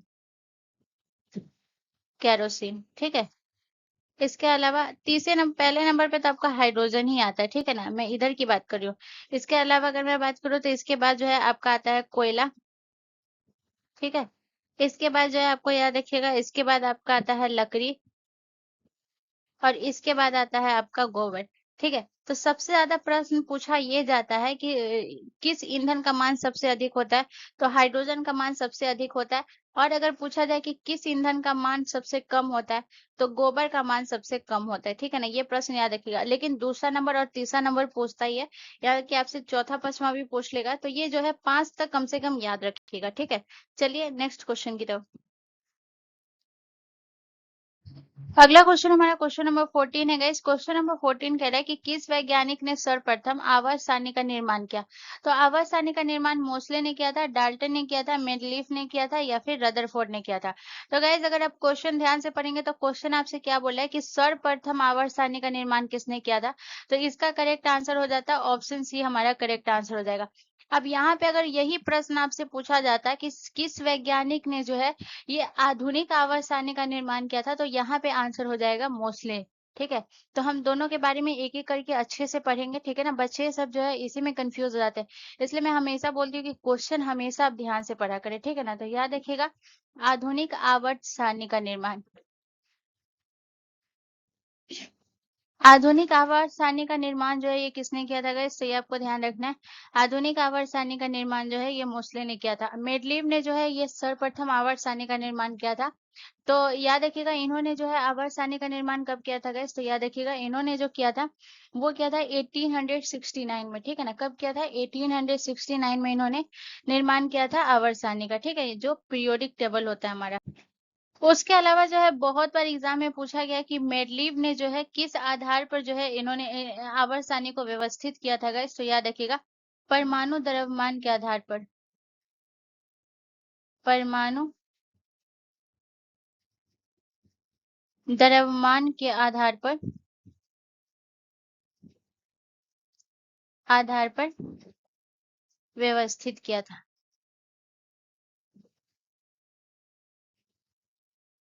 व्यवस्थित किया था, ठीक है।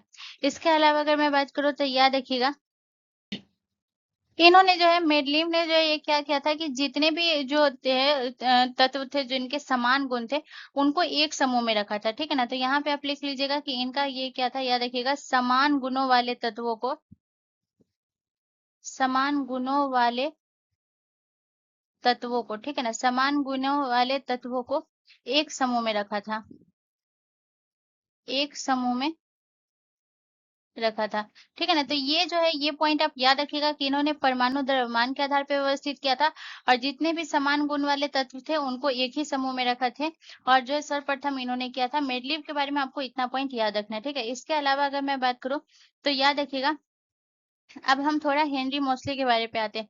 तो याद रखिएगा यहाँ पे मैंने लिखा ही दिया है कि इन्होंने आधुनिक आवर्त सारणी का निर्माण किया था। और इन्होंने कब किया था आधुनिक आवर्त सारणी का निर्माण, तो याद रखिएगा 1913 में इन्होंने आधुनिक आवर्त सारणी का निर्माण किया था, ठीक है।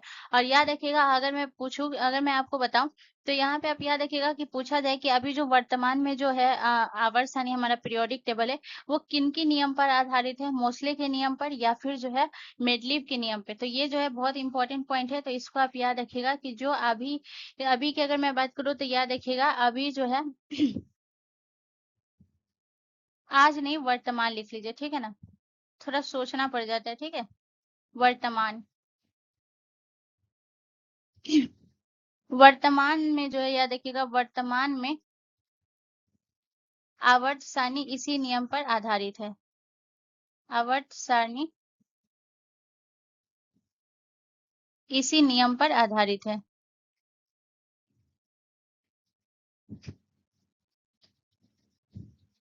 इसी नियम पर आधारित, ठीक है। तो यहाँ पे जो है हम थोड़ा-सा कुछ आवर्त सारणी के बारे में कुछ इम्पोर्टेंट पॉइंट को देखेंगे, तो यहाँ पे जो है थोड़ा-सा जगह की कमी की वजह से मुझे ऐसे लिखना पड़ा है। तो याद रखिएगा, अगर मैं बात करूँ कि याद रखिएगा कि जो कुल ज्ञात तत्व है वो कितने हैं गाइस, ठीक है ना? तो याद रखिएगा कुल ज्ञात तत्व। तो कुल ज्ञात तत्व जो है वो कितने हैं गाइस? तो याद रखिएगा कुल ज्ञात तत्व है वो है 118, ठीक है ना? 118 कुल ज्ञात तत्व है। उसके अलावा अगर मैं बात करूँ कि इसमें जो है टोटल समूह कितने हैं गाइस? समूह, तो याद रखिएगा समूह है आपके जो है 18 है, ठीक है। जैसे पूछा जाता है कभी-कभी कि जो आपका जो है ये निष्क्रिय गैस जो है ये कौन से समूह में आता है ना, इस टाइप से पूछा जाता है। हैलोजन ग्रुप जो है वो कौन से समूह में आता है, तो इस तरीके से इसे वर्गीकृत किया गया, जो कि मैं आपको बताऊंगी, ठीक है। इसके बाद जो है ये आपको याद रखना है, इसमें आपने पढ़ा होगा, जितने भी लोग केमिस्ट्री पढ़े होंगे, जिसमें आप लोगों ने पढ़ा होगा, कौन सा ब्लॉक पढ़ा होगा, एस ब्लॉक पढ़ा होगा, पी ब्लॉक पढ़ा होगा, डी ब्लॉक पढ़ा होगा एंड एफ ब्लॉक, ठीक है। इसको जो वर्गीकृत किया गया है, ये पूछा जाता है कि इन ब्लॉक को जो है किस पे किस आधार पे इसका वर्गीकरण किया गया है। तो याद रखिएगा इसका जो वर्गीकरण किया गया है, याद रखिएगा ये किया गया है इलेक्ट्रॉनिक विन्यास के आधार पर वर्गीकरण किया गया, ठीक है। तो ये आपको ध्यान रखना किस पे किया गया है, इलेक्ट्रॉनिक इलेक्ट्रॉनिक इलेक्ट्रॉनिक विन्यास के आधार पे,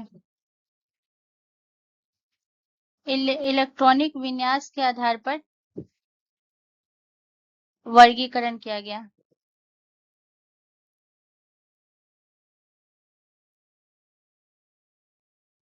वर्गीकरण किया गया है, ठीक है। तो ये जो है पूछा जाता है, तो ये आपको याद रखिएगा, ये बहुत इंपॉर्टेंट है, ठीक है ना। और याद रखिएगा अब जैसे यहाँ पे जो है याद रख लीजिएगा, जो आपका निष्क्रिय गैस है वो आपका जो है कौन से समूह में आता है, समूह 18 में आता है, ये आप लिख लीजिएगा। हेलोजन आपका आता है समूह 17 में आता है, तो ये उसी ग्रुप के बारे में। तो टोटल कितने समूह है यानी ग्रुप है, 18 है, ये आपको याद रखना है। चलिए नेक्स्ट क्वेश्चन की तरफ। अगला क्वेश्चन हमारा क्वेश्चन नंबर 15 है गाइस। क्वेश्चन नंबर 15 हमसे कह रहा है कि हाइड्रोजन के समस्थानिकों की संख्या है।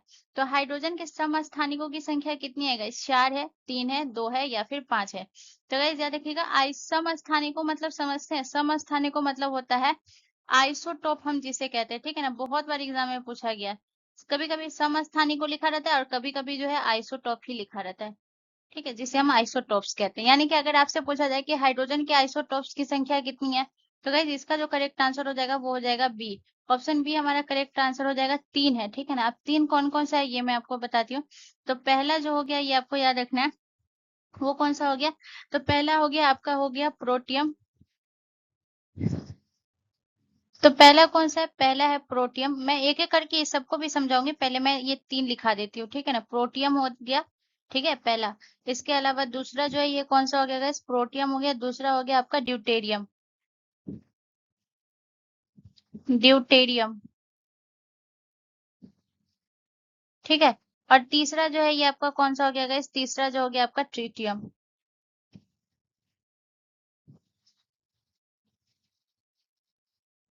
ट्रिटियम, ठीक है।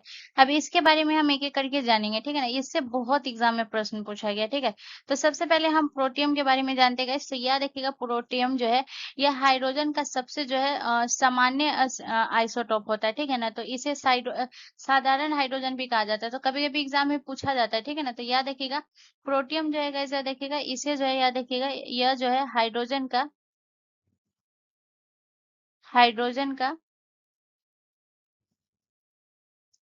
हाइड्रोजन का सबसे सामान्य हाइड्रोजन का सबसे सामान्य समस्थानिक होता है, यानी सबसे सामान्य आइसोटोप होता है, ठीक है ना। समस्थानिक होता है, समस्थानिक होता है, ठीक है। एकदम क्लियरली लिखा रही हूँ, कोई कंफ्यूजन नहीं, कोई दिक्कत नहीं होना चाहिए।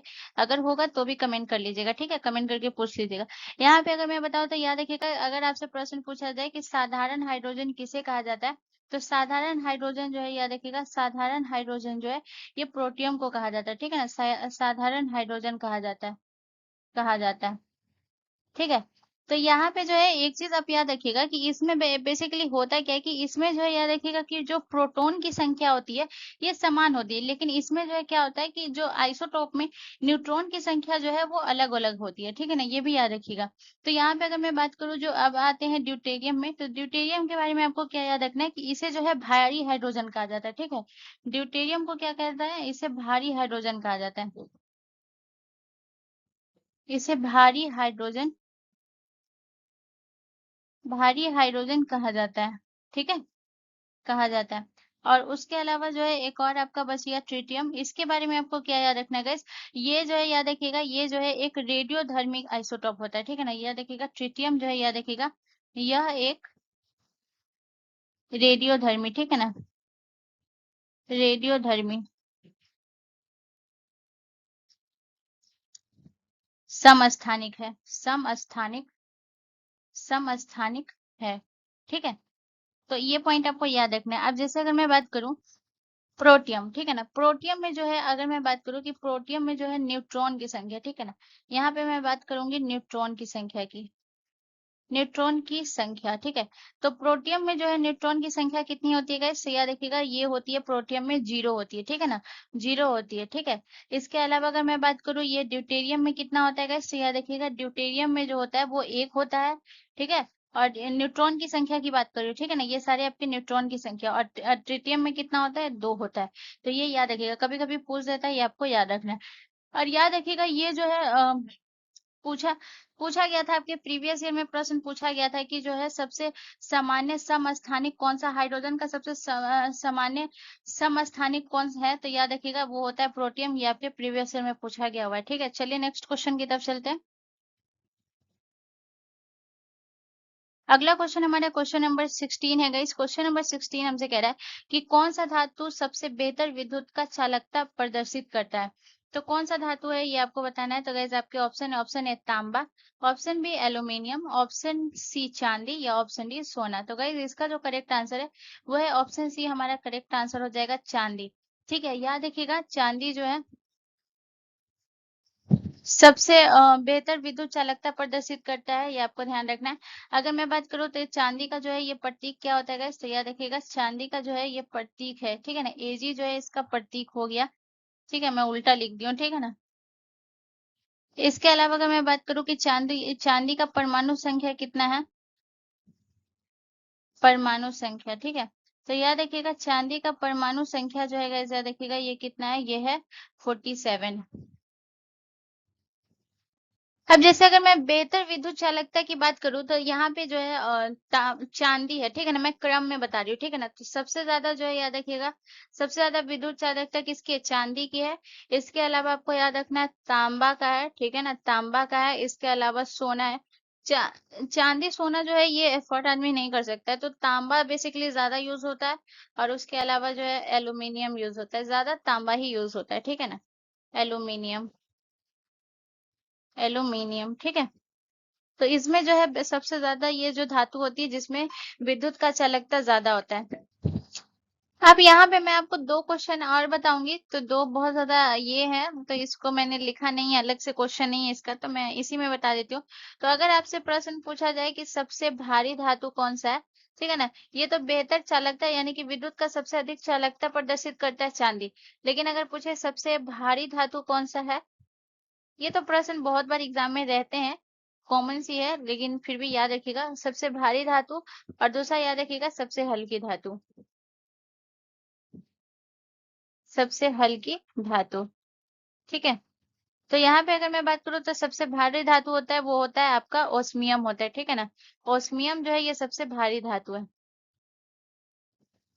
ओस्मियम, ओस्मियम, ठीक है। इसके अलावा अगर मैं बात करूँ कि ओस्मियम का जो है याद रखिएगा इसका प्रतीक क्या होता है, ओस्मियम का प्रतीक, तो याद रखिएगा ओस्मियम का प्रतीक होता है ओएस, ओएस होता है। और याद रखिएगा इसका परमाणु जो है संख्या कितना होता है, तो याद रखिएगा परमाणु संख्या, ठीक है ना, परमाणु, परमाणु परमाणु संख्या, ठीक है ना। तो इसका परमाणु संख्या कितना होता है, परमाणु संख्या होता है 76, ठीक है ना। इसका परमाणु संख्या कितना होता है, 76 होता है। तो ये हो गया ओस्मियम के बारे में। अब सबसे हल्की धातु की बात करूं तो गाइस याद रखिएगा, सबसे हल्की धातु कौन सी होती है, सबसे हल्की धातु होती है लिथियम। ये पानी से भी हल्का होता है ये धातु, ठीक है ना, इतना याद रखिएगा। लिथियम की अगर मैं पट्टी की बात करूं तो ये होता है आपका एल, ठीक है ना, ये होता है लिथियम। इसके अलावा अगर मैं बात करूं कि लिथियम का जो है, ये आपको ध्यान रखना है, इसका जो है परमाणु संख्या कितना होता है, तो याद रखिएगा 3 होता है परमाणु संख्या, ठीक है। तो लिथियम का परमाणु संख्या कितना होता है गाइस, 3 होता है। और याद रखिएगा लिथियम जो है ये आपका कैसा धातु है, अल्कली मेटल है, ठीक है ना। याद रखिएगा ये जो है आपका जो है, याद रखिएगा ये एक क्षार धातु है, क्षार धातु है लिथियम, ठीक है। चलिए अब हम नेक्स्ट क्वेश्चन की तरफ चलते हैं। अगला क्वेश्चन हमारा क्वेश्चन नंबर 17 है गाइस। क्वेश्चन नंबर 17 हमसे कह रहा है कि भस्म वह पदार्थ है जो प्रोटॉन देता है, प्रोटॉन ग्रहण करता है, इलेक्ट्रॉन देता है या फिर इलेक्ट्रॉन युग्म ग्रहण करता है। तो गाइस इसका जो करेक्ट आंसर होगा वो हो जाएगा ऑप्शन बी। ये क्या करता है, प्रोटॉन ग्रहण करता है। तो यहाँ पे मैं आपको दो लिखाऊंगी, पहला आपको लिखाऊंगी मैं अम्ल के बारे में, ताकि आप नोट बनाएंगे तो इसे आपको याद रखना है, पहला अम्ल के बारे में और दूसरा आपको याद रखना है भस्म के बारे में, ठीक है। तो सबसे पहले हम अम्ल के बारे में अगर हम बात करें तो याद रखिएगा अम्ल क्या करता है, ये प्रोटॉन दाता होता है, यानी कि ये प्रोटॉन को जो है डोनेट करता है, प्रोटॉन। तो ये जो है प्रोटॉन दाता होता है, यानी कि प्रोटॉन देता है, ठीक है। उसके बाद अगर मैं बात करूँ तो ये जो है भस्म जो है ये प्रोटॉन ग्रहण करता है, प्रोटॉन ग्रहण करता है, ग्रहण करता है, ठीक है। तो ये दोनों आपको याद रखना है। अब यहाँ पे जो है हम थोड़ा सा बात करेंगे गाइस, तो ये आपको याद रखना है। जैसे कि मैं बात करूँ भस्म के बारे में, ठीक है ना। तो भस्म के बारे में आपको क्या याद रखना है, तो भस्म के बारे में एक एक पॉइंट लिखा रही हूँ जो कि आपको सारा याद रखना है, ठीक है।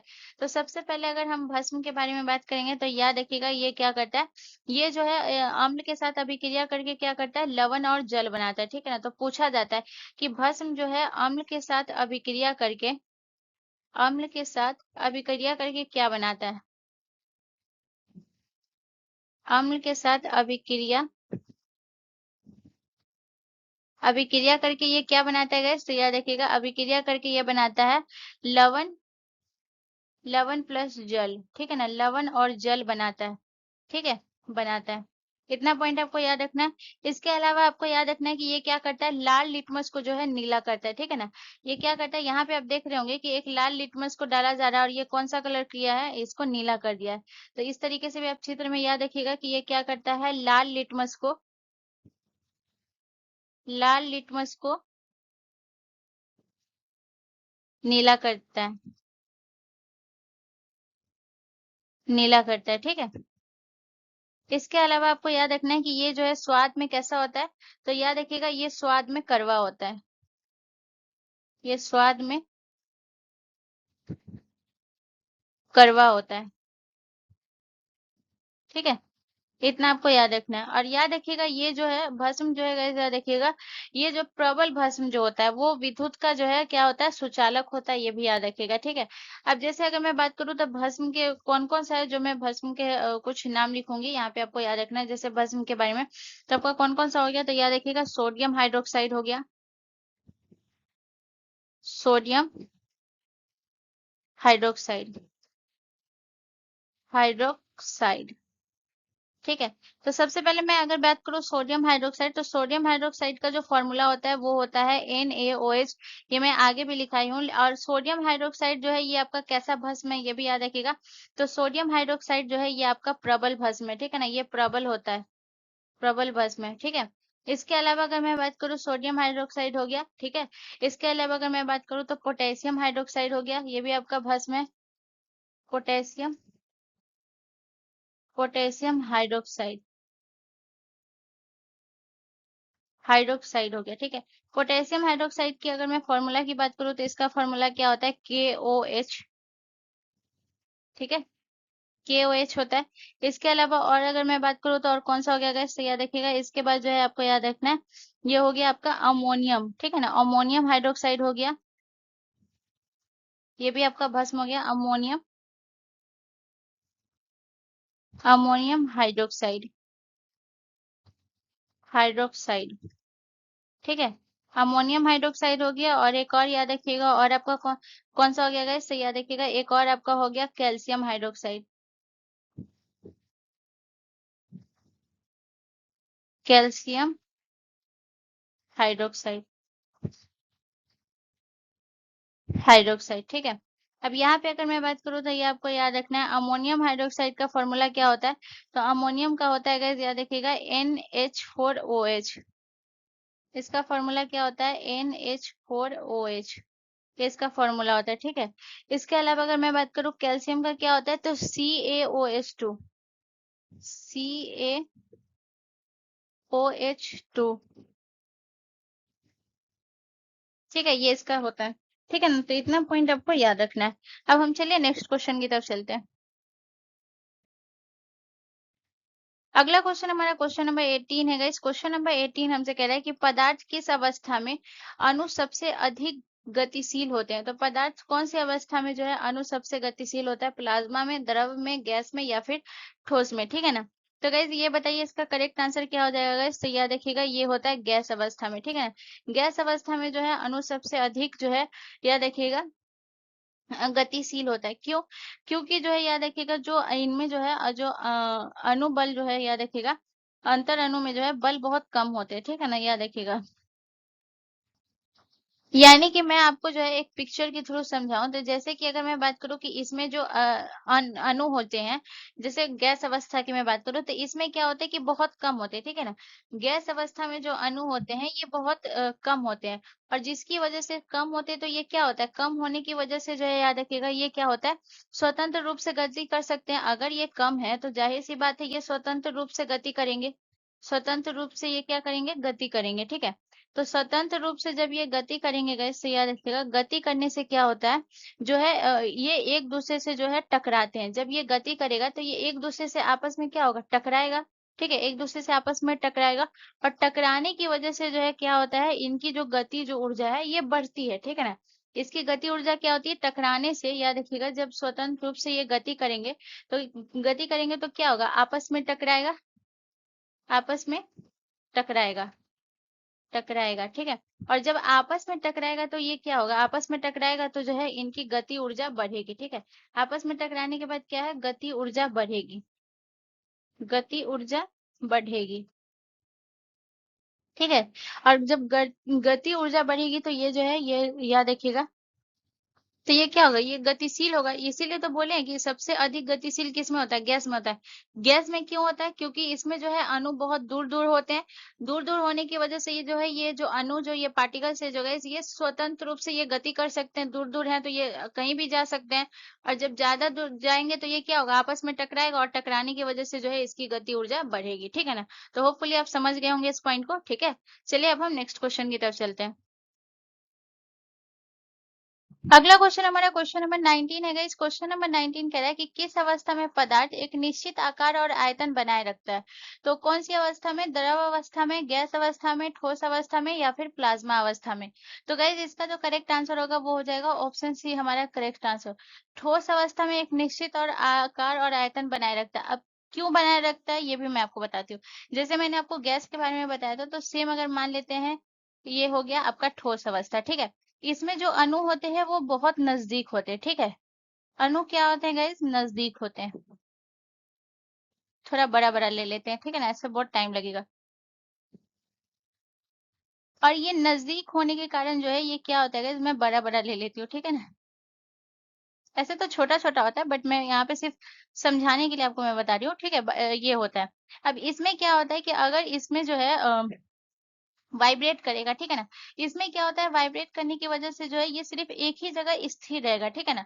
इस वजह से इसका आकार और आयतन जो है आपका जो है निश्चित रहेगा। इसमें अगर ये दूर दूर रहता तभी ये इधर उधर जाता, तब आकार और आयतन में जो है वो निश्चित नहीं रहता। लेकिन ये एक ही जगह है और बहुत सटा सटा होता है। तो जब ये वाइब्रेट करता है तो ये वाइब्रेशन की वजह से वाइब्रेट कर सकता है, ना ही इधर उधर वो घूम सकता है, नहीं स्वतंत्र अवस्था में कहीं पे रहता है।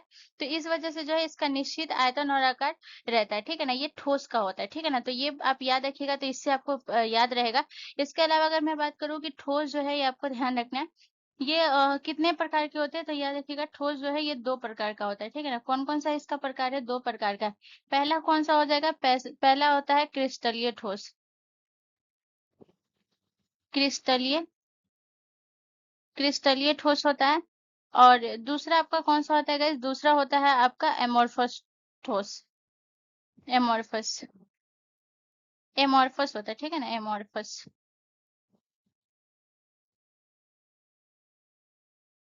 अमोर्फस ठोस, ठीक है? तो याद रखिएगा। अब जैसे अगर मैं क्रिस्टलीय ठोस की बात करूं, तो क्रिस्टलीय ठोस में जो है याद रखिएगा ये आपका कौन सा आ जाएगा? जैसे आपका जो हीरा हो गया, क्वार्ट्ज हो गया, ये सब आपका क्रिस्टलीय ठोस में आता है। और एमरफस ठोस में आपका ग्लास और जो है ये आपका प्लास्टिक वगैरह जो है ये आपका इसमें होता है। अगर मैं द्रव अवस्था की बात करूँ तो इसमें निश्चित आयतन और जो है याद रखिएगा इस अवस्था में एक निश्चित आयतन होता है, ठीक है? लेकिन जो है ये आकार नहीं होता है, ठीक है? तो याद रखिएगा। यानी कि जो है ठोस में आपका आयतन और आकार दोनों होता है। लेकिन अगर मैं आपको बता दूं तो ये आपको याद रखना है, द्रव अवस्था की अगर मैं बात करूं, द्रव अवस्था में, ठीक है?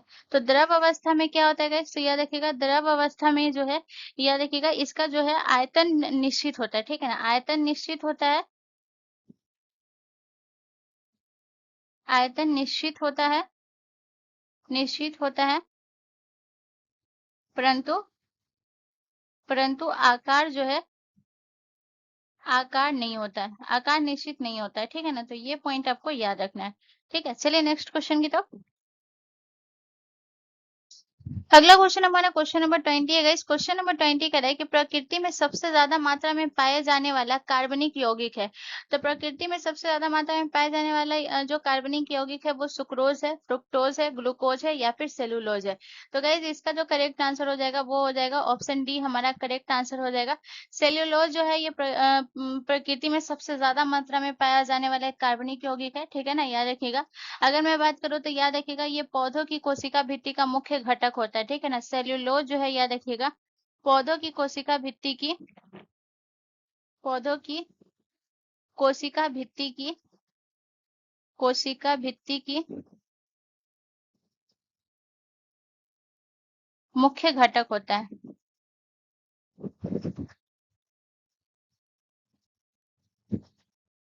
मुख्य घटक होता है, ठीक है ना?